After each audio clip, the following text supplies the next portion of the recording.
한 주 동안 평안하셨습니까? 지난주에 우리는 이 예레미야서 2장 중간 부분을 통해서 어떻게 이스라엘이 하나님께 범죄했는가로 마무리를 했었습니다. 하나님은 통탄하시면서 두 가지를 말씀하셨죠. 이스라엘이 지은 범죄에 대해서 뭐냐면은 첫째는 생명의 근원인, 그러니까 생수의 근원인 하나님을 버리신 것. 그러니까 콸콸콸콸 항상 물이 쏟아져 나오는 그 샘물을 버린 거, 이게 바로 이제 하나님의 이미지죠. 그리고 이제 예레미야서 안에는 하나님을 물로 표현하는 경우들이 굉장히 많다고 그랬죠. 그리고 두 번째 죄는 뭐라 그러냐면은, 그러면은 이 콸콸콸콸 쏟아져 나오는 생수의 근원인 샘을 버리고 떠났다면 더 좋은 것을 찾아 나섰다면 괜찮아요. 그런데 정작 이스라엘이 찾아 나서고 얻은 것이 뭡니까? 물을 가둘 수도 없는 물 저장 탱크. 그래서 벽이 갈라지고, 그리고 이제 가나안 지역에는 종종 이제 지진이 오니까 원체 흙 자체가 물을 저장할 수 없는 그런 상태였고, 근데 그나마 이제 더 이 금도 가고 이런 상황인데, 이게 바로 이스라엘이 하나님을 버리고 찾아 나서서 얻은 우상의 모습이라는 거예요. 그러니까 이 둘은 굉장히 강력한 대조를 이루면서 정말 하나님, 이스라엘이 가장 존귀하게 여겨야 할 그 하나님을 떠나서 비로소 찾은 게 이거다. 참 이 사람들이 어리석고 미련하다, 이렇게 얘기할 수밖에 없죠. 자, 그런데 사실 우리의 삶을 돌아보면은 우리도 비슷한 선택을 하지 않습니까? 하나님이 진리이고 생명이고 은혜이고 소망이고 사랑이라는 걸 알지만, 어떤 때는요 우리의 선택을 가만히 지켜보면은 죽음의 길을 향하고 어리석은 선택이고 아무 의미도 없는 그런 선택인데, 그게 우리의 선택이 될 경우, 그러니까 뭐냐면은 죄라는 것은요 이성과 논리를 초월하는 경우들이 굉장히 많습니다. 그래서 우리도 이런 이제 문제에서 자유하지 않다는 것을 항상 마음에 두고, 우리가 어떤 선택을 하고 결정을 할 때 하나님의 인도하심을 받아서 제대로 지혜롭게 선택하는 것이 굉장히 중요한 것 같습니다. 자, 이런 상황을 보시고 하나님은 한탄하십니다. 이스라엘이 종이냐? 어찌하여 포로가 되었느냐? 무슨 뜻입니까? 이건 이제 수사학적인 질문인데, 간단히 말하자면은 이스라엘은 참 어리석다 이거예요. 누가 그들을 종으로 삼은 것도 아니고 종이 되라고 한 것도 아닌데 스스로 종의 길을, 노예의 길을 자청했다. 하나님을 버리고, 생명의 근원이신 하나님을 버리고 우상들을 쫓은 게 이런 결과라는 거죠. 그러니까 우상들, 죄는 어떤 영향력을 행사한다? 우리를 사로잡고 우리를 마치 종 부르듯이 부리는 그런 역할을 하는 경우들이 많다는 거예요. 이걸 우리는 세상 말로 뭐라 그럽니까? 중독이라고 하기도 하죠. 우상에 중독되는 것도 있고, 마약에 중독되는 것도 있고, 뭐 섹스에 중독되는 것도 있고, 다양한 중독 아닙니까? 자, 일단 중독이 되면, 뭐 담배 피우는 것도 마찬가지죠. 술도 그렇고요. 일단 중독이 되면 어떤 현상이 벌어집니까? 사로잡히는 거예요. 노예가 되는 거예요. 자, 그런데 이 노예 생활은, 사로잡히는 것은 본인이 스스로 결정하고 스스로 선택한 거 아닙니까? 하나님이 보시기에는 너무 안타까움입니다. 자유롭게 충분히 행복하게 살 수 있는데 왜 스스로 그 길을 가느냐 이거예요. 그래서 하나님은 여기서 탄식하시면서 어찌하여 너희들이 그렇게 스스로 노예의 길을 자청하느냐? 그리고 이스라엘의 경우는 이게 뭐냐면은, 왜 이집트와 바벨론과 후의 주변 국가들의 그 우상 숭배자들에게 스스로 가서 노예가 되겠다고 자청하느냐 이거예요. 왜 이런 말이 나오냐면은, 고대 근동 사회를 보면은요, 일단 강대국은 혹은 이 종주국은요 종속자 국가들에게 뭘 요구를 했냐면은 조공을 바치는 것뿐만 아니라 자기네들의 종교를 숭배하라고 강요했거든요. 이스라엘의 주인이신 하나님은 그들에게 그렇게 할 필요는 없다고 그랬어요. 그런데 이제 약소국가라는 것 때문에, 하나님을 믿지 못하기 때문에 자기네들이 생존하기 위해서는, 조금 더 잘 살기 위해서는 이 나라에게 붙고 저 나라에게 붙고 이래야 된다고 생각하니까 그러니까 결국에는 하나님 없이 선택을 하려고 하면 이렇게 갈 수밖에 없죠. 그리고 그것은 항상 우상 숭배와 연관이 될 수밖에 없습니다. 그래서 이제 이 남쪽의 이집트하고 그다음에 북쪽의 아시리아 사회에서 갈팡질팡하고 바벨론 사회에서 갈팡질팡하고는 그런 상황을 이렇게 이제 묘사를 하고 있습니다. 문제는 뭐예요? 그들은 그렇게 이집트, 아시리아에 도움을 청하면서 몸을 팔고 이렇게 저렇게 해보지만 결국에는 도울 만한 자가 아무도 없다는 거예요. 15절에 18절에 보면 아무도 돕지 못한다. 당연하죠. 왜요? 이 나라들은 이용해 먹으려고 착취하려고 이스라엘을 부리는 나라고 노예 삼은 나라들이지 결코 이스라엘을 도우려고 하는 나라들은 아니거든요. 이스라엘을 도울 수 있는 유일하신 분은 하나님입니다. 그런데 그들이 하나님께 등을 돌렸으니 하나님이 도우실 수가 없죠. 그렇죠? 그래서 결국에는 이스라엘은 19절을 보니까 많은 고통을 당하는데 이 고통은 무엇을 일어난 것이다? 안 받아도 될 고통이라는 거예요. 왜? 하나님을 잘 순종하고 하나님께 모든 것을 의지하고 갔다면은 그러면은 당하지도 않을 고통. 그러는 자신들이 이 모든 문제들을 경제적인 문제, 정치적인 문제들을 외교적으로 풀려 하다가 스스로 아시리아의 이 이집트의 노예가 된 상황이기 때문에 하나님을 잘 섬기고 하나님이 그들의 주인이시라는 걸 인정하고 믿음으로 갔다면은 당하지 않을 고통을 지금 당하고 있다고 말씀하고 계십니다. 우리의 삶도 좀 돌아봤으면 좋겠어요. 혹시 우리의 삶에서도 당하지 않아도 될 고통들을 우리가 스스로 자청해서 당하고 있는, 그러면서 마치 크리스천들은요 이것이 자기가 져야 될 십자가처럼 착각하는 사람들도 있어요. 아닙니다. 우리가 져야 될 십자가는 하나님의 나라를 위해서 우리의 신앙을 위해서 지는 것이 십자가지 결코 우리의 잘못된 것 선택 때문에 우리의 죄 때문에 지는 것은 결코 그건 십자가가 아닙니다. 그것은 하나님의 형벌이죠. 주변을 잘 둘러보시고 내가 혹시 지금 쓸데없이 필요 이상으로 하나님이 원하시지 않는데 스스로 노예 생활을 자청한 것이 있나 곰곰이 생각해 볼 필요가 있습니다. 자, 20절에서 28절은요 여러 가지 비유를 통해서 우상에 중독된 이스라엘의 모습을 비난을 합니다. 첫 번째 것은요 이 옛적 멍에를 부셔버린 소의 모습입니다. 원래 이제 멍에라는 것은 좀 상당히 부정적인 의미를 가지고 있죠. 왜냐하면은 이 멍에라는 것은 속박한다는 것이고 이 자유를 억압한다는 그런 의미가 있기 때문에 그렇습니다. 그러나 이 본문에서는요 옛적 멍에는 어떤 거냐면은 하나님이 이스라엘과 시내산에서 맺으신 그 언약, 그러니까 하나님과 이스라엘이 결혼하신 그것을 이제 회상하는 것이고 그 외 여러 가지 그러니까 율법 등등 좋은 것입니다. 좋은 멍에 하나님과 같이 맺어진 그 멍에를 스스로 버렸다. 세상에는 분명히 나쁜 멍에가 있지만 분명히 좋은 멍에 있습니다. 하나님과 맺어진 멍에, 이건 굉장히 좋은 거예요. 생각해 보십시오. 우리가 사람으로 태어나 가지고 창조주하고 하나로 묶인다는 것보다 더 영광스러운 거 있으면 나와보라 그래요. 없어요. 하나님은 이런 선택의 이 기회를 이제 이스라엘에게 주셨는데 문제는 뭐냐면 이들이 그 결박, 그 멍에를 자꾸 끊으려고 말해요. 그리고 끊어버렸습니다.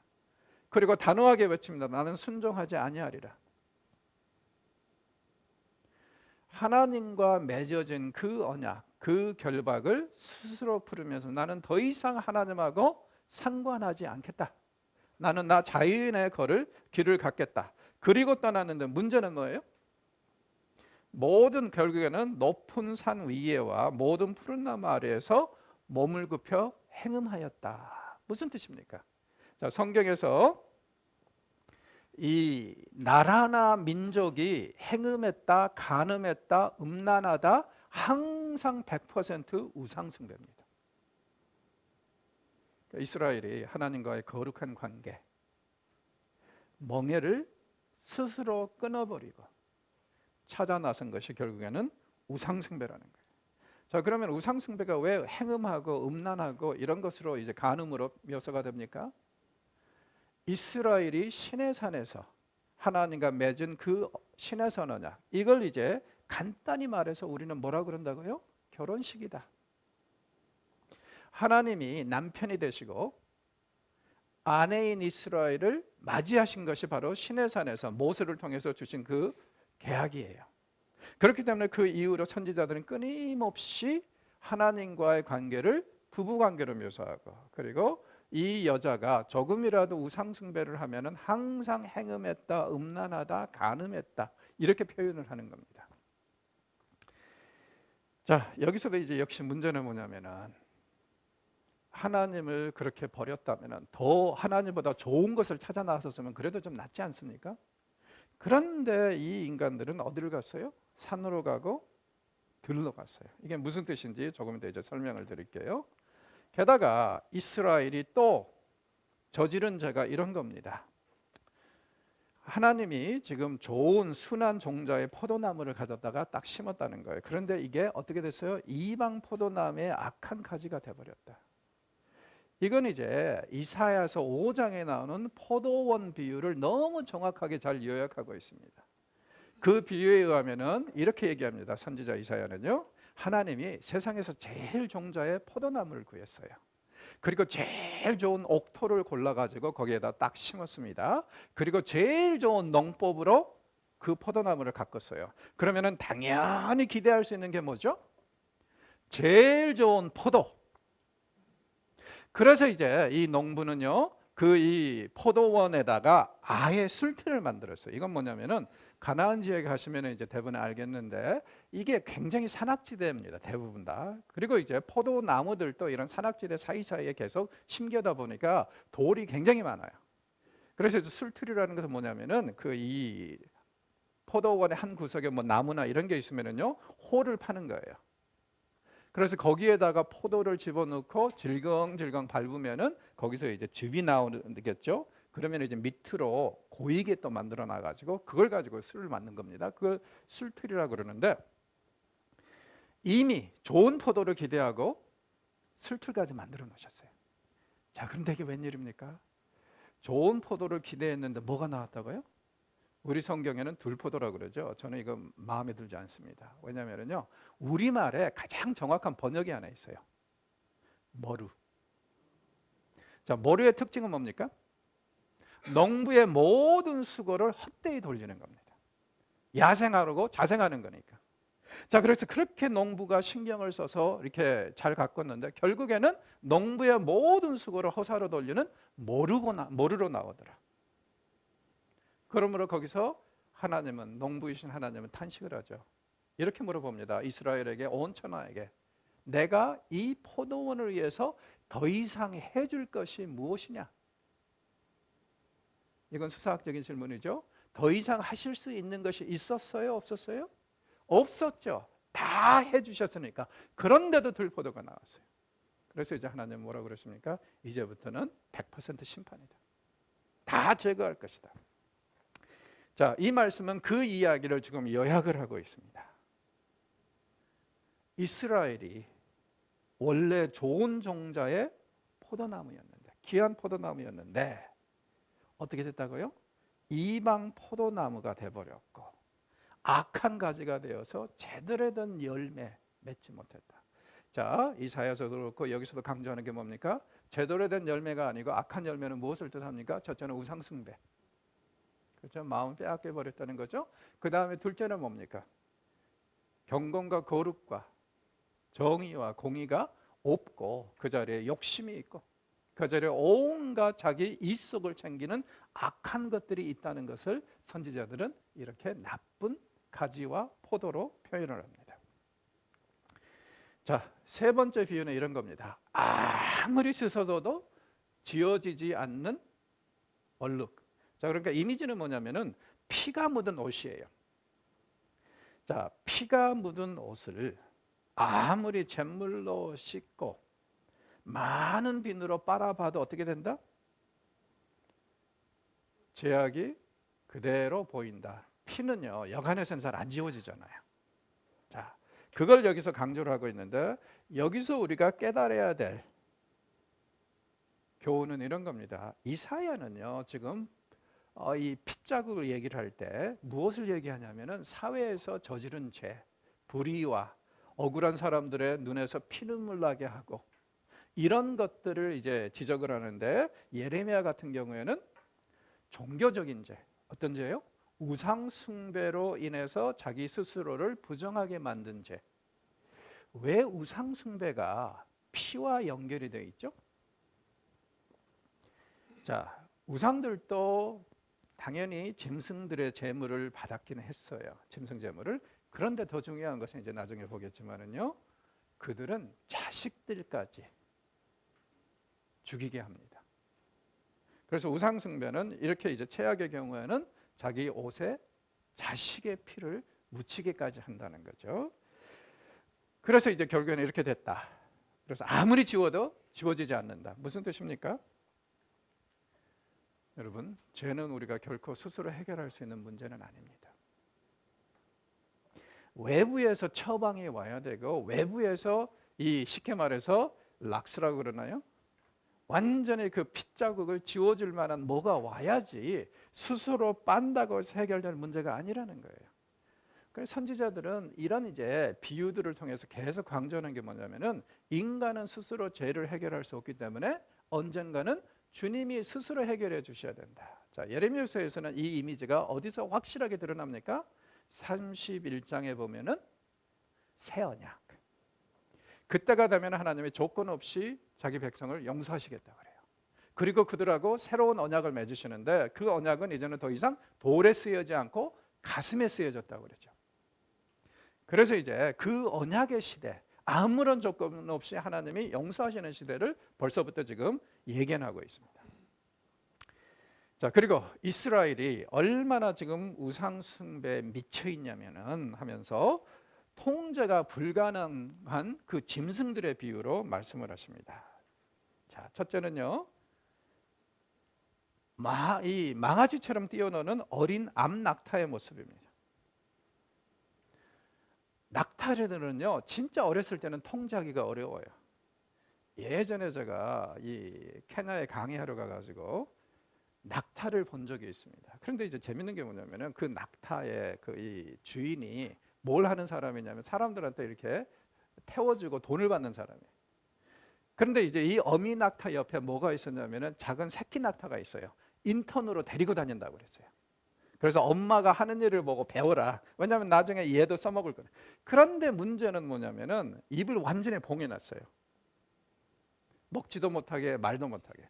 자, 그래서 제가 이제 주인한테 물어봤죠. 아니, 이 어린 낙타의 입을 왜 저렇게 묶어놨습니까? 그랬더니 하는 말이, 저거 열어놓으면은 말을 더럽게 많이 한다는 거예요, 낙타가.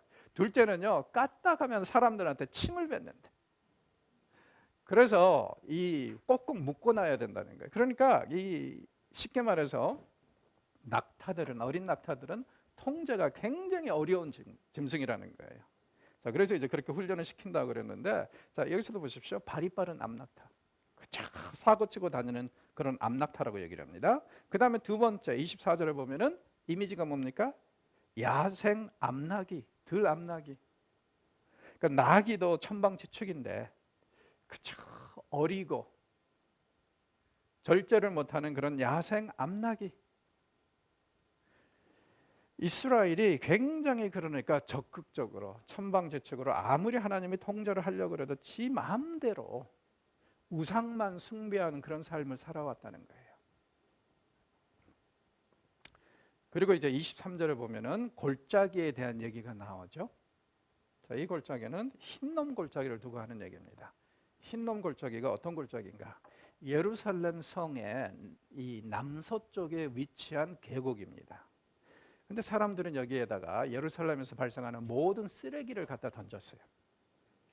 그리고 여기에는 그 쓰레기를 태우고 정리하느라고 하루 24시간 불이 탔습니다.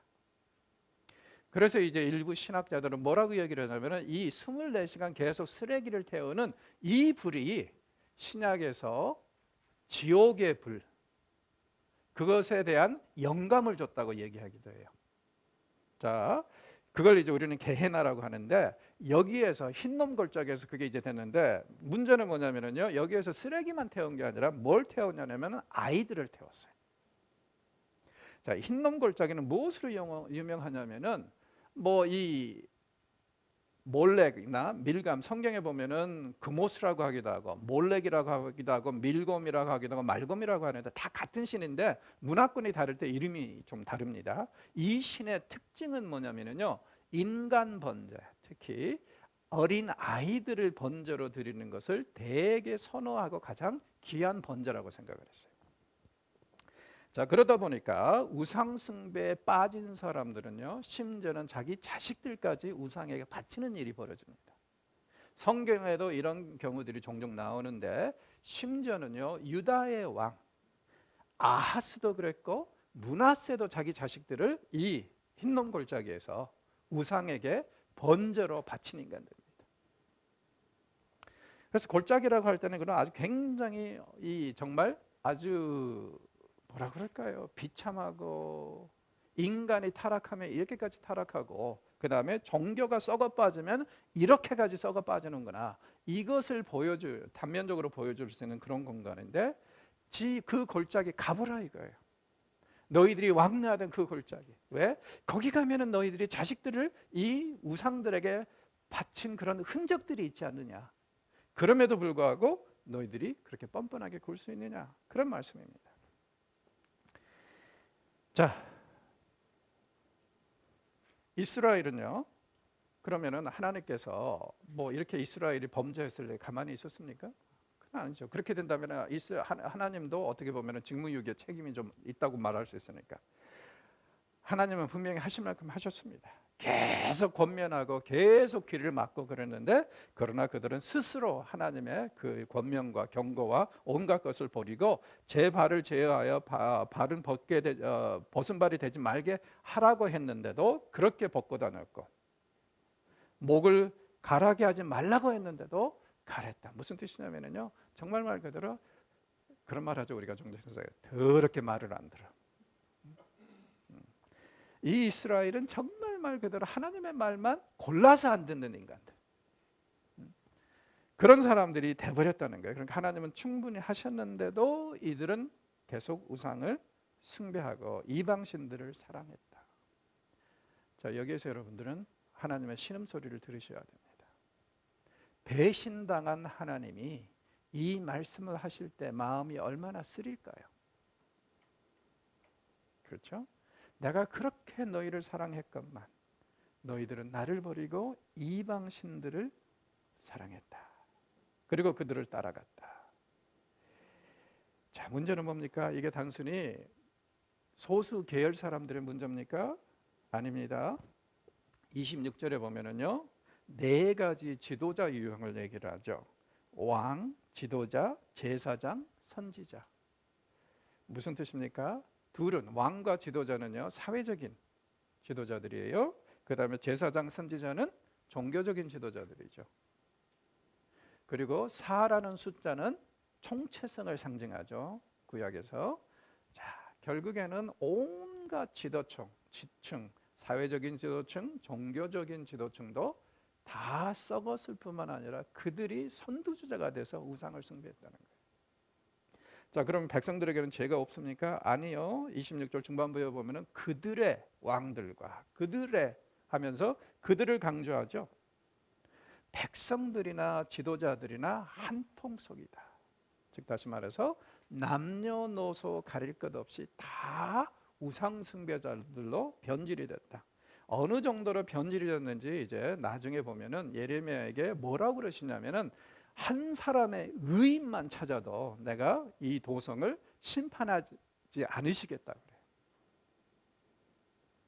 그 정도로 지금 온 이스라엘이 도매금으로 우상 숭배를 하고 있다는 거죠. 참 안타까운 일입니다. 이해가 잘 안 가시죠? 어떻게 그 사람들은 그렇게 선하신 하나님을 버리고 우상을 그렇게 따라갈 수 있었을까? 그래 여러분, 나중에 제가 이제 우상이 무엇인가에 대해서 정리를 해드리면은 이게 결코 우리와 먼 문제는 아니라는 것을 비로소 깨닫게 될 것입니다. 자, 우상 숭배의 어리석음을 이 선지자는 이렇게 표현합니다. 우상이 뭐냐 이거예요. 여러분, 우상이 뭐죠? 신입니까? 개뿔도 무슨 신이 그따구예요. 그죠?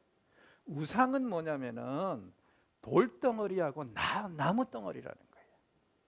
그래서 여기에 보면은 나무를 향해서 너는 나의 아버지라고 하고 돌을 향해서 너는 나를 낳았다 어머니라고 하는 거, 이게 우상 숭배라고 하면서, 야, 우상 숭배는 다른 게 아니라 돌덩어리와 나무 덩어리를 숭배하고 그 앞에 절하는 것이다 하면서 어리석음을 얘기합니다.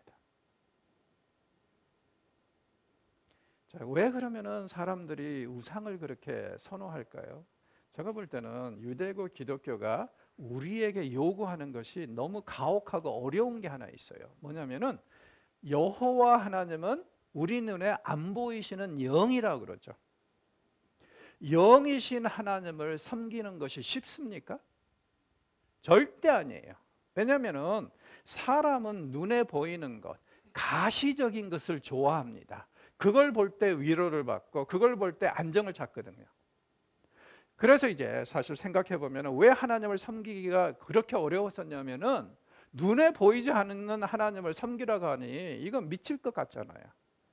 뭔가 하나라도 보이면, 오늘날 우리는 좀 그래도 나은 거죠. 왜냐하면 십자가라도 보이니까.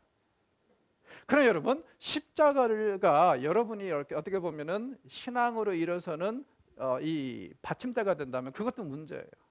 왜냐하면은 십자가가 만약에 어떤 신비로운 힘을 가지고 있고 어떤 아이콘이라고 생각해서 하나님하고 연관된 것으로 해가지고 십자가에 어떤 신비력이 있는 것처럼 생각한다면 그건 잘못된 거죠.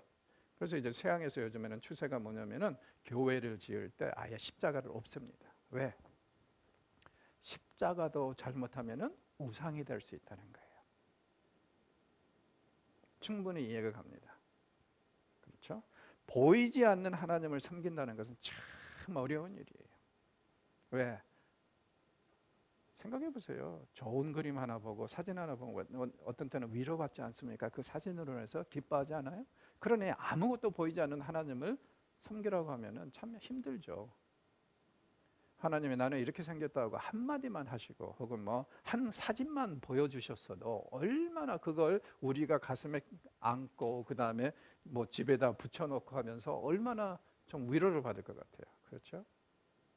그래서 이스라엘이 자꾸 우상, 이미지화된 것을 추구하는 것을 우리는 좀 이해를 해야 됩니다. 눈에 보이는 것을 인간은 좋아하기 때문에 본능적으로. 그렇죠? 그리고 거기서 위로를 받기 때문에. 자, 근데 이제 중요한 것이 이거예요. 우상을 숭배하는 과정에서 27절 보십시오. 그들의 등을 내게로 돌렸다.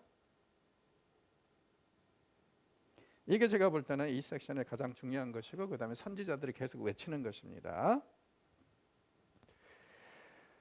그리고 이제 더 놀라운 것은 뭐냐면 그들이 우상을 숭배하다가도요 어떻게 한다고요? 그들이 환난을 당할 때에는 이르기를 일어나 우리를 구원하소서.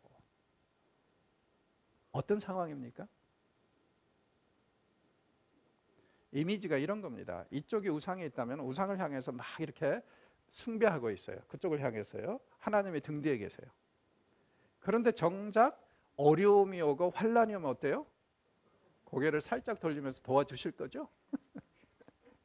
그러니까 우상 숭배자들도 이스라엘도 여호와만이 하나님이시고 여호와만이 능력이 있다는 걸 안다는 거예요. 자기 남편만이 자기를 도울 수 있다는 걸 안다는 거예요. 그러니까 이쪽은 뭐예요? 세상 말로 인조이를 위한 거고 즐기기 위한 거고 이쪽은 정작 어려울 때 한 번씩 슬슬 왜? 여기는 재미로 사귀지만은 그러나 도움이 안 된다는 걸 본인들도 안다. 기가 막히죠? 세상에 그런 말이 있더라고요. 뭐냐면은 이방 저방 돌아다녀봐도 내 서방이 최고다. 바람을 많이 피는 여자의 간증이겠죠? 정작 어렵고 힘들 때는 자기 남편밖에 없다. 참 기가 막힙니다. 그러나 이게 얼마나 또 뻔뻔한 일이에요. 온갖 우상들하고 같이 재미를 보다가 돌아서 가지고는 도와주실 거죠? 기가 막힙니다. 그러니 하나님이 얼마나 수치를 당하고 그러겠어요. 그래서 이제 28절에 보면 뭐라 그럽니까? 너희들 환난을 당할 때 내가 돕지 않겠다 그러죠. 환난을 당할 때 네 신들이 우상들이 어디 있느냐 이거. 너희들이 그렇게 좋은 우상들을 섬겼다면, 숭배했다면 그들로 하여금 너희들을 돕게 하라는 거죠. 그러나 이 사람들도 알아요. 우상은 절대 도움이 되지 않을 것이라는 거. 그렇죠? 자, 우상 숭배를 보통 우리는 이렇게 이제 다신주의를 이렇게 생각을 하죠. 여러 우상들을 내가 그 앞에서 이 우상에게 저 신에게 절하는 것. 그러나 본문에서도 그렇고 선지자들이 꾸준히 강조하는 게 뭐냐면 우리가 우상에게 견눈을 주는 순간 어때요? 우리의 등은 어느 쪽을 향했다? 하나님께 등을 주고 있다. 차이를 보십시오. 우리는 이렇게 생각합니다. 다신주의를요. 그러나 성경은 분명히 얘기합니다. 아니다. 우리가 아무리 하나님을 잘 섬긴다고 할지라도, 그리고 계속 섬긴다고 할지라도 우상에게 눈을 주는 순간 우리의 등은 하나님을 향하고 있다. 자, 그래서 이제 성경은 하나님은 시기하시는 하나님이라고 하고, 그리고 하나님 외에는 아무 신도 두지 말라고 하는 겁니다. 왜? 하나님 외에 옆에다가 다른 신들을 두고 함께 절할 수 있다면 그게 가능한데, 뭐냐면은 완전히 하나님이냐 아니냐. 예수님도 뭐라고 그러셨죠? 사람은 하나님과 만몬을 동시에 섬길 수 없다고 그랬잖아요. 둘 중에 하나라는 거예요. 만몬을 향하면 벌써 등이 하나님을 향했어요. 그래서 우상이라는 거, 가치관이라는 거, 이런 거를 우리가 기억해야 됩니다. 자, 그리고 요즘에 쓸데없는 짓을 하는 사람들이 많은 것 같아요. 이런 관점에서 자꾸 기독교하고 다른 종교들을 접목시켜 보려고 하는 사람들이 있습니다. 다원주의의 그 성향이죠. 그래가지고 혹시 이런 거 들어보셨어요? 크리슬람? 크리스찬 혹은 크라이스트하고 이슬람을 합해가지고 그렇게 해서 새로운 종교를 지금 만들려고 하는 그런 시도. 자, 그래서 이제 원래 초생딸이 있는 것에 십자가를 옆에 붙이기도 하고, 아예 이런 말을 만들어내고 있습니다. 크리슬람. 이건 아무것도 아니에요. 섬뜩하죠? 힌두교와 기독교를 연합을 시켜가지고 예수님이 다름이 아니라 그 자리에 앉아있는 힌두교 신이라는 거예요. 그래서 예수님도 보세요. 팔이 여러 개죠. 힌두교의 특징이 팔이 여러 개 가지고 있는 신들의 모습이지 않습니까? 저는 이걸 보면 참 섬뜩해요. 앞으로 세상은 이렇게 수없이 기독교와 여러 종교들을 섞어보려고 할 겁니다. 그러나 기억하십시오. 그건 있을 수 없는 일입니다. 하나님이 진노하실 일이고 인간이 절대로 심판을 피할 수 없는 그런 상황이 치닫게 될 것입니다. 그러나 다원주의, 절대적인 것은 없다는 그런 명목하에 앞으로 이러한 시도는 무지하게 많이 될 겁니다. 참 경각심을 가지고 상황을 지켜봐야 될 것 같습니다. 자, 이런데도, 상황이 이런데도 온갖 우상들을 숭배하면서도 뻔뻔합니다. 자기네들은 죄를 짓지 않았다는 거예요. 그래서 기가 막혀요. 하나님이 이렇게 책망을 하시면 오히려 하나님한테 대듭니다. 뭘 그런 거 가지고 그러시냐고. 우리가 하나님한테 예배를 안 드린 것도 아니지 않느냐. 그러니까 때가 되면 이스라엘은 최소한 3개 절기 때는 성전에 가서 예배를 드려야 되죠. 때가 되면 가서 헌물하고 때가 되면 가서 예배 드리지 않았느냐. 그러니 우리는 하나님이 요구하는 대로 다 했다 이거예요. 그러면서 다른 신을 숭배했다. 그러니 이게 뭐가 잘못이냐. 종종 우리도 그런 위험에 빠질 수 있습니다. 이게요, 종교라는 것, 신앙이라는 게 우리가 해야 될 일로 정의를 해버리면 헌금하고 기도하고 예배 참석하는 거 이것만 잘하면 신앙인이 되죠. 좋은 훌륭한 신앙이 되죠. 자, 그게 아닙니다. 사실은요. 마음의 중심이고 가치관이고 살아가는 방식이에요. 기독교는. 그래서 이제 이렇게 제때 내가 주일날이면 예배 드리고 또 헌금하고 뭐 이렇게 기도도 했는데 그럼 되지 않았느냐, 이러면은 절대 안 된다는 거죠. 왜? 기독교는 삶의 방식이고 기본적인 가치관이고 하나님 중심으로 매일 사는 것이고, 그렇기 때문에 나는 내 종교적인 의무를 다했다. 자, 그래서 이제 조금 위험한 게 뭐냐면 그런 거예요. 가끔 가다가 좋은 의도에서 교회에서 그런 거 있잖아요. 주보에다가 뭐 성도의 3대 의무 해가지고 주일 성수, 뭐 11조, 그다음에 공예배 참석 이런 것들 얘기하잖아요. 근데 문제가 뭐냐면은 그런 것들이 너무 강조가 되다 보면 이 세 가지를 하면은 다 좋은 신앙인이 되죠. 그러면 여러분, 사탄의 자식들도 좋은 신앙인이 될 수 있고, 결국에는 이런 기준으로 장로를 세우고 집사를 세우면은요, 사탄의 자식들도 장로가 되고 집사가 됩니다. 우리 한국교회 문제가 중에 하나가 바로 이런 거 아닙니까? 장로가 집사가 안 돼야 될 사람들이 지금 장로가 되고 집사가 돼서 교회가 혼란스럽고, 목사가 안 돼야 될 사람들이 목사가 돼서 이런 일 아니에요? 제발 기억하십시오. 기독교는 마음의 중심에 있는 것이지, 이렇게 외형적인 것, 종교적인 것으로 가지고 정의하는 것이 절대 아니다. 그런데 이 사람들은 종교적으로 보니까, 이런 행위로 보니까 당연히 하나님한테 할 말이 있는 거죠.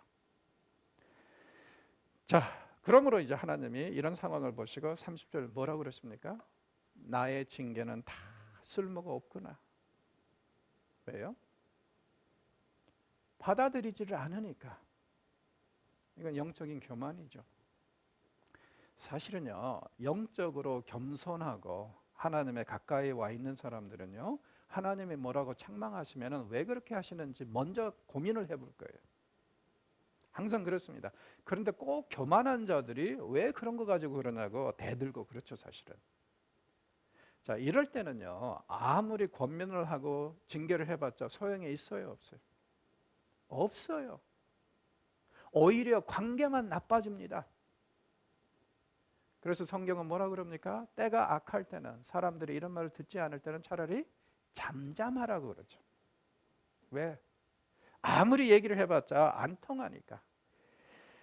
기억하십시오. 성경은요, 지혜 있는 자는 남의 조언과 이런 이 충고를 잘 받아들이는 사람이라 그래요. 더욱이 하나님의 충고와 경고는 잘 받아들여야 될 거 아닙니까? 그게 지혜로운 사람입니다. 어리석은 사람의 차이는 뭐냐면 이런 징계와 권고를요, 안 받아들이려고 그래요. 그래서 그렇게 이제 이 사람들이 성행하고 그럴 때는 어떻습니까? 결국에는 그냥 침묵하는 게 차라리 낫죠. 그래서 때가 악하면은 지식인들은, 의인들은 침묵한다는 말도 성경에 있죠. 자, 이 말씀은 또 우리에게 또 하나의 이제 암시를 주죠. 징계는 제 문제의 해결책이 된다, 못 된다? 못 된다. 지금 마음 자세가 마음이 틀려 먹었는데, 그래서 지금 죄를 짓지 않았다고 대드는데, 그런 상황에서 아무리 징계를 해봤자 효과를 발휘할까요? 그럴 일은 없죠. 그러나 역시 여기서도 근본적으로 강조하는 건 뭡니까? 이 교만하고 자기는 잘못이 없다고 주장하는 이 심장, 마음 문제가 해결이 돼야 된다는 겁니다. 그건 절대로 징계로 교육을 할 수 없는 겁니다. 그건 오직 하나님만이 그 심장을 다르게 바꿔주셔야만 가능해요. 자, 그래서 너무 기가 막혀서 야단을 쳐도 돌아오기는커녕 오히려 대드는 그 이스라엘을 보면서, 그렇다면은 너희들이 나를 그렇게 버리고 우상을 따라가고 그렇게 사는 것에 어떤 논리가 있느냐 하고 하나님이 되돌아보니까 아무리 봐도 논리가 없다는 거예요. 즉 다시 말해서 그들의 우상 숭배는 이성을 초월하고 있다. 그래서 하나님이 이렇게 하소연하면서 탄식하십니다. 내가 이스라엘에게 광야가 되었었느냐. 무슨 뜻이죠? 자, 이미지는 광야하면 분명히 출애굽 사건과 연결이 되어 있죠. 그러나 이제 출애굽 때 기억하시듯이 광야는 어떤 것입니까? 사람의 생명을 위협하는 것이고 메마른 것이고 아무런 생기가 없는 것이에요. 여기서는 정말 말 그대로 어떠한 것도 얻을 수 없는 겁니다. 사람이 스스로. 이스라엘에게 하나님이 이런 적이 있느냐 이거예요. 없죠? 그동안에 이스라엘에게 많은 축복과 은혜를 내려주시고 생명을 주시지 않았습니까? 그런데 이스라엘은 하나님을 뭐처럼 생각해요? 광야처럼. 이스라엘에게 깜깜한 땅이 된 적이 있습니까? 애굽에서, 이집트에서 하나님은 이집트 사람에게 깜깜하게 벌을 내리신 적은 있죠. 그러나 이스라엘에 그런 적은 없어요. 이분은 어떤 분이냐면은 밤이면은 불기둥으로 그들의 이 길을 인도하신 분입니다. 그런 적이 없어요. 도대체 자기는 이해할 수가 없다는 거죠.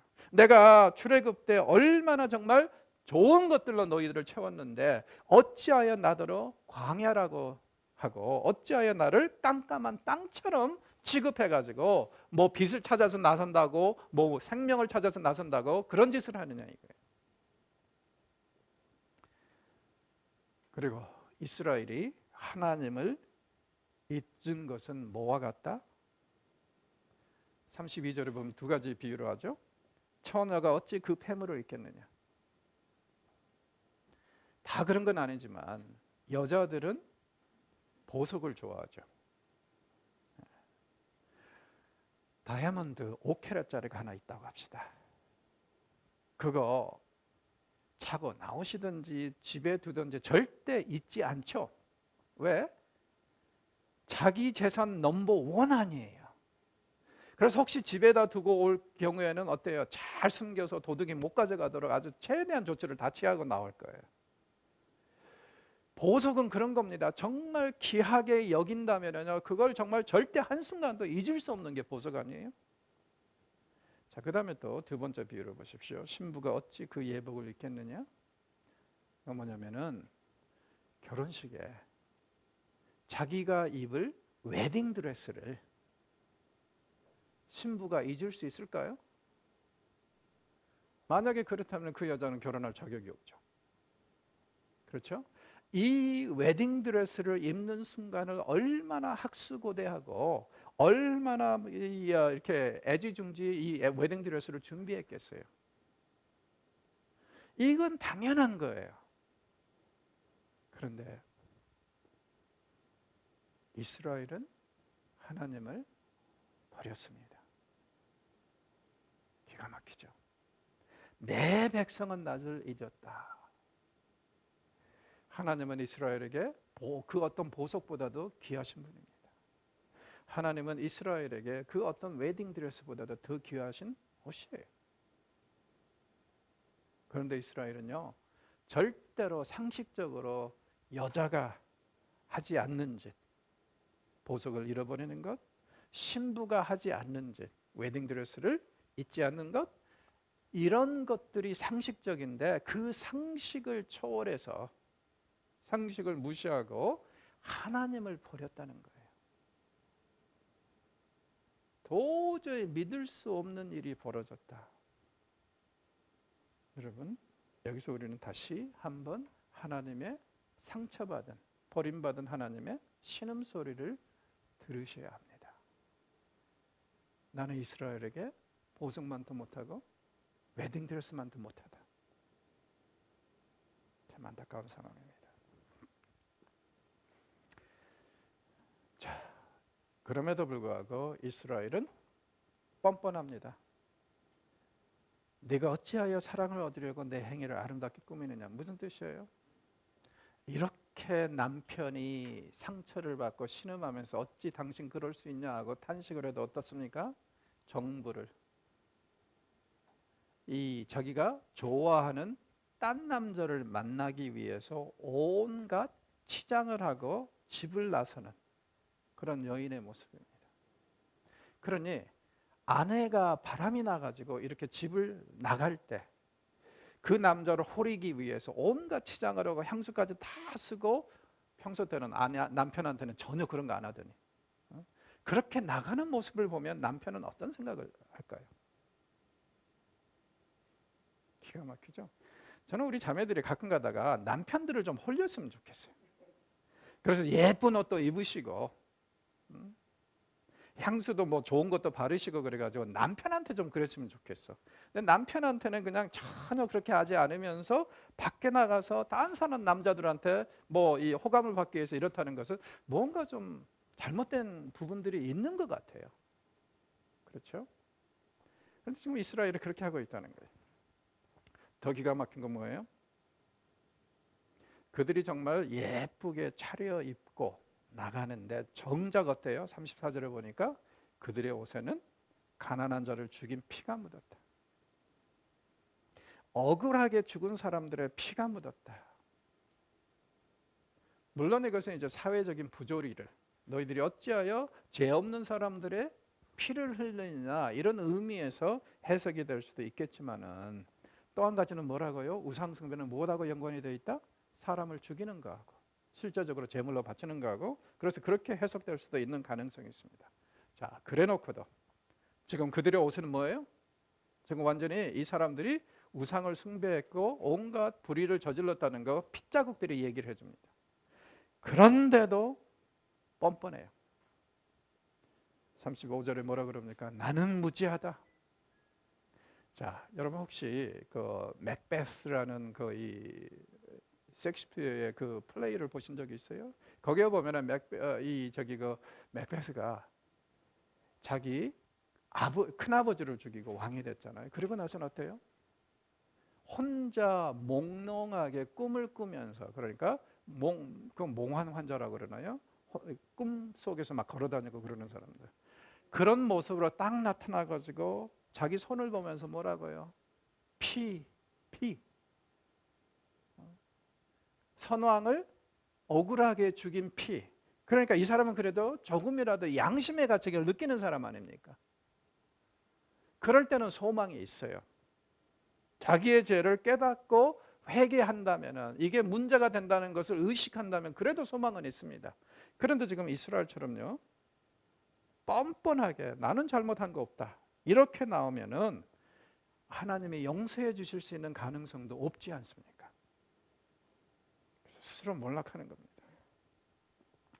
그래서 이제 결국에는 하나님 뭐라 그러시냐면, 네가 그렇게 좋아하는 정부 아수르와 애굽으로 말미암아 스스로 심판을 당할 것이다. 오늘은 그들이 너에게 사랑을 속삭이고 너에게 좋은 것을 준다고 속삭일지 모르지만 나중에는 결국에는 그들의 손에 네가 죽을 거고 수치를 당할 거라는 거예요. 오늘의 아군이 내일의 원수가 된다. 왜 이렇게 되는가? 30절 보십시오. 내가 의지하는 자들을 내가 다 버렸다. 네가 나를 버렸고 그들을 따랐으니까, 그러니까 우상 숭배를 했으니까 그렇게 될 것이고, 그러므로 너는 내 두 손으로 내 머리를 싸고 나갈 것이다. 무슨 뜻이에요? 완전히 망해가지고 끌려가는 노예의 모습입니다. 나라가 망하면은 그 사람들은요, 이 강제로 줄줄이 세워가지고 인질들로 잡아가는 경우들이 많았는데 그 모습이에요. 오늘 너희들은 아시리아하고 놀아나고 이집트하고 놀아나는데 세월이 지나면은 머지않아서 어떻게 된다? 그 나라들로 노예가 돼서 끌려갈 것이다. 참 비참한 모습입니다. 자, 감사한 것은 뭐예요? 아직 때는 늦지 않았다는 겁니다. 그래서 지금이라도 돌아오면 아직도 가능하다. 용서하실 수 있다. 이게 왜 중요하냐면요, 사실은 우리에게 16권의 책을 남긴 선지자들 중에서 제일 먼저 사역을 시작한 사람이 아모스입니다. 아모스가 760년대에 북왕국에 가서 사역을 했어요. 그리고 글을 남겼어요. 그런데 그 사람 시대 때부터 이미 아모스는 뭐라 그러냐면은 분명히 너희들은 끌려간다는 거예요. 이미 너희들의 운명은 결정이 됐다. 그러나 하나님이 이 나라를 분명히 심판하시고 다른 나라로 끌고 갈 것이고 돌아오긴 하지만, 이런 것을 아모스서에서부터 예언을 하고 경고합니다. 지금 예레미야 시대는요, 그 760년대에서 거의 한 200년이 지난 시대예요. 한 180년, 200년이 지난 시대예요. 그 시대 동안에, 그 기간 동안에 여러 선지자들이 와서 똑같은 메시지를 전했습니다. 미가도 그랬고 이사야도 그랬고 너희들 끌려간다, 다른 소망이 없다. 그런데 예레미야는 뭐라 그러냐면은 지금 이 순간에, 끌려가는 순간이라도 너희들이 지금이라도 회개하고 하나님을 찾으면 반전이 될 수 있다는 거예요. 끌려가지 않아도 된다. 그러니까 마지막 순간까지 제발 회개하라고 권면하는 내용입니다. 그러나 문제는 뭡니까? 돌아오지 않아요. 그래서 결국에는 그들에게도 충분히 기회가 있었지만 그들이 돌아오지 않아서, 회개하지 않아서 끌려갔다는 것이 이 섹션의 내용입니다. 자, 돌아오라. 예레미야서 안에서 125차례 사용이 됩니다. 그 중에 3장 4장에서 보면은요 20차례가 사용이 돼요. 선지자는 아주 강렬하게 호소하고 있습니다. 제발 돌아오라, 돌아오라. 그러나 돌아오지 않아요. 일단 그런 것 같습니다. 뭐냐면요, 우리는 종종 그런 얘기를 하잖아요. 언제든지 회개하면 주님께 돌아올 수 있다. 맞는 얘기입니다. 이론적으로는. 그러나 현실적으로 볼 때는요, 너무 멀리 가버리면 어느 순간에선 돌아올 수가 없어요. 건널 수 없는 강을 건너버릴 때가 있어요. 이걸 이제 신약에서 뭐라 그럽니까? 성령을 거역하는 죄를 범했었다고 그러죠. 구약에서는 똑같은 걸 뭐라 그러냐면 하늘을 향해서 주먹을 불끈 쥐고 지는 죄라고 그래요. 안타깝게도 우리 성경은 이것을 크게 짓는 죄라고 그런 식으로 대충 표현을 해놨는데, 이미지는 그겁니다. 하늘을 향해서 손을 불끈 쥐고 용서하실 거죠? 이게 인간의 가장 뻔뻔함을 잘 보여주는 모습 아니에요.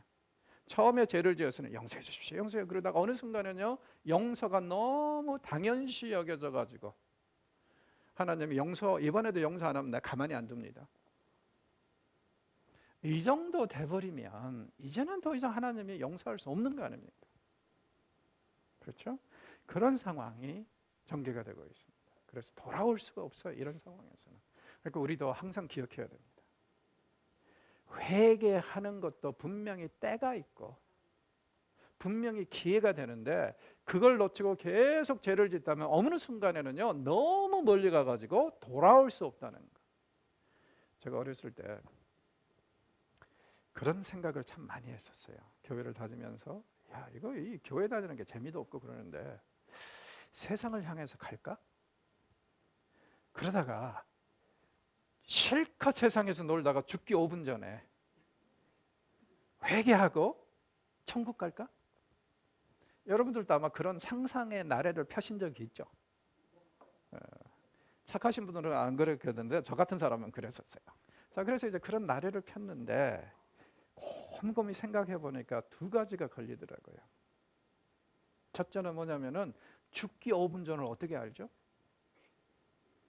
그 괜히 잘못하다가 기회도 없이 죽어버리면 이제 끝이 아니에요. 두 번째 문제는 뭐였냐면은 바로 이 이슈였어요. 지금은 내가 회개할 수 있다고 생각하지만, 회개가 필요하다고 생각하지만은 나중에 내가 죄에 너무 익숙해져 버리면 그 다음에는 회개의 필요성을 모르고 그렇게 죄인으로 살다가 죽을 경우가 생기면 어떡하지? 그러니까 저는 사실 굉장히 어렸을 때부터 고민을 많이 한 사람입니다. 그래서 계산을 해보니까 이건 도저히 타산이 안 맞아요. 그래서 교회를 떠나지 않고 어렸을 때부터 계속 교회에서 신앙생활을 해왔어요. 잘했죠? 예, 현명한 선택이죠? 예, 신앙이라는 건 그런 것 같습니다. 우리는 항상 돌아올 수 있다고 생각하지만 돌아오지 못할 수도 있습니다. 그걸 항상 우리가 기억해야 될 것 같습니다. 자, 하나씩 보죠. 자, 3장 1절에서 5절은요.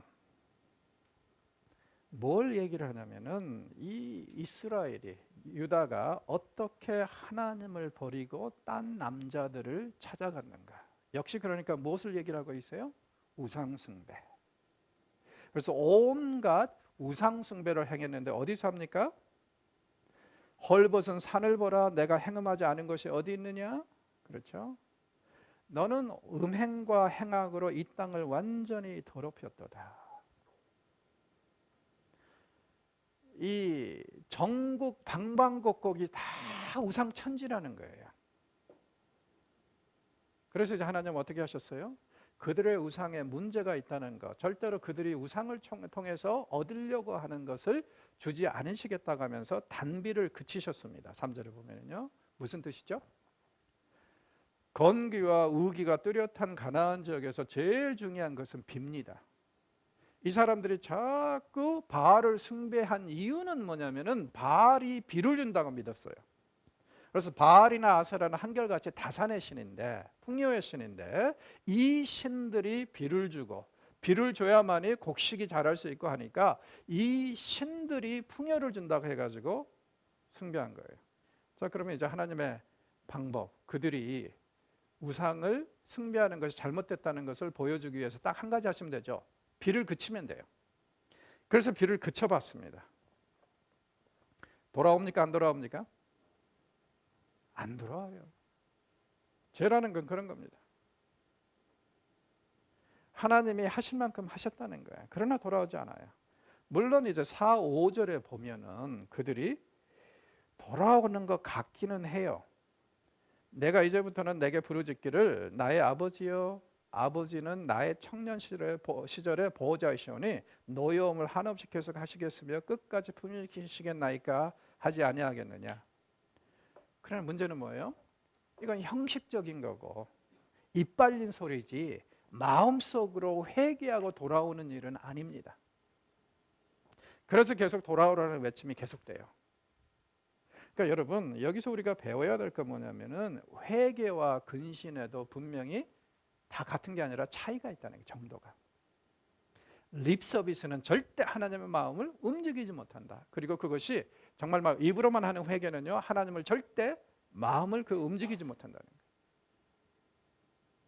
오늘날 우리가 그렇게 매주 드리는 그 기도에 대해서도 많이 생각해 볼 필요가 있습니다. 마음을 담으셔야 됩니다. 정말 이 순간부터 내가 다르게 살겠다는 그 의지를 담으셔야지 그냥 립 서비스로. 그러니까 요즘에 이제 제가 우리 교회들 보면서 좀 염려하는 것 중에 하나 그런 거예요.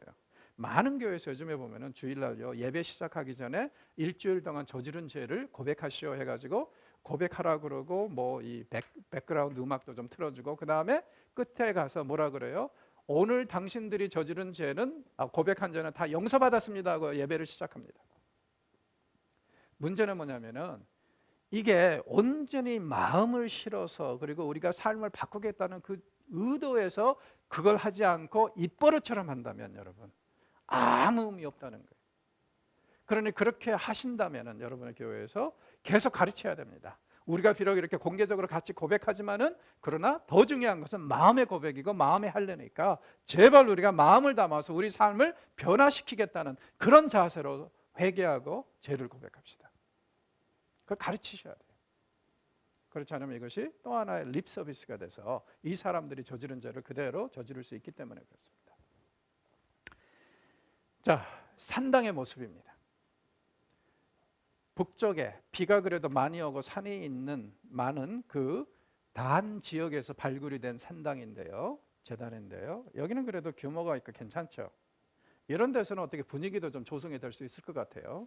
자, 그런데 나머지 이 가나안 지역의 대부분은 산당 모습이 이랬어요. 왜냐하면 대부분 다 말라 비틀어진 땅이니까.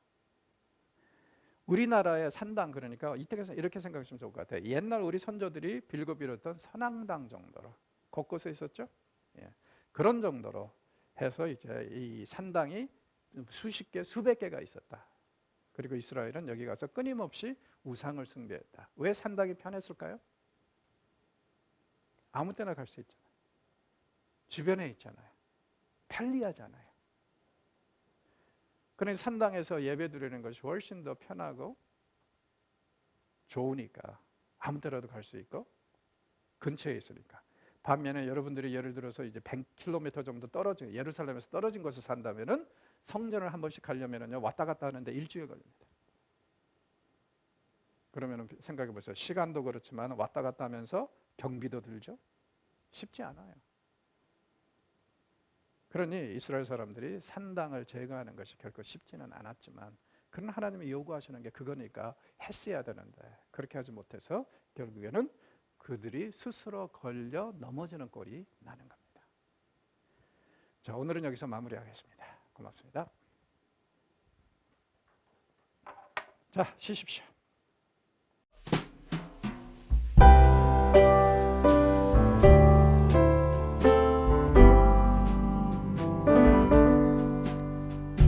sun